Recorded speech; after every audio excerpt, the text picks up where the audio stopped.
اسمي حازم خالد، 27 سنة. عامل عملية مع دكتور أحمد المصري بقالي 3 شهور تقريبا.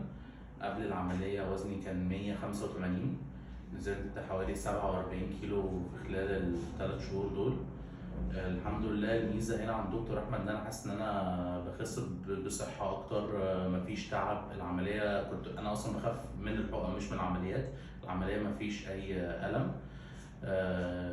حاسس ان انا برضو بقالي اكتر من 3 سنين كنت بفكر في خطوه العمليه، لحد ما واحد من اصحابي عمل عمليه مع دكتور احمد. شفت النتيجه عليه بعد 3 شهور، وخدت قرار ان انا ان شاء الله لا لازم اروح اعمل عمليه. رحت التيم بتاع دكتور احمد. بصراحه هو الميزه عند دكتور احمد مش بس في الدكتور نفسه، في التيم كامل. من كل حاجه بقى، دكاتره تغذيه وكوتش ودكاتره جراحين.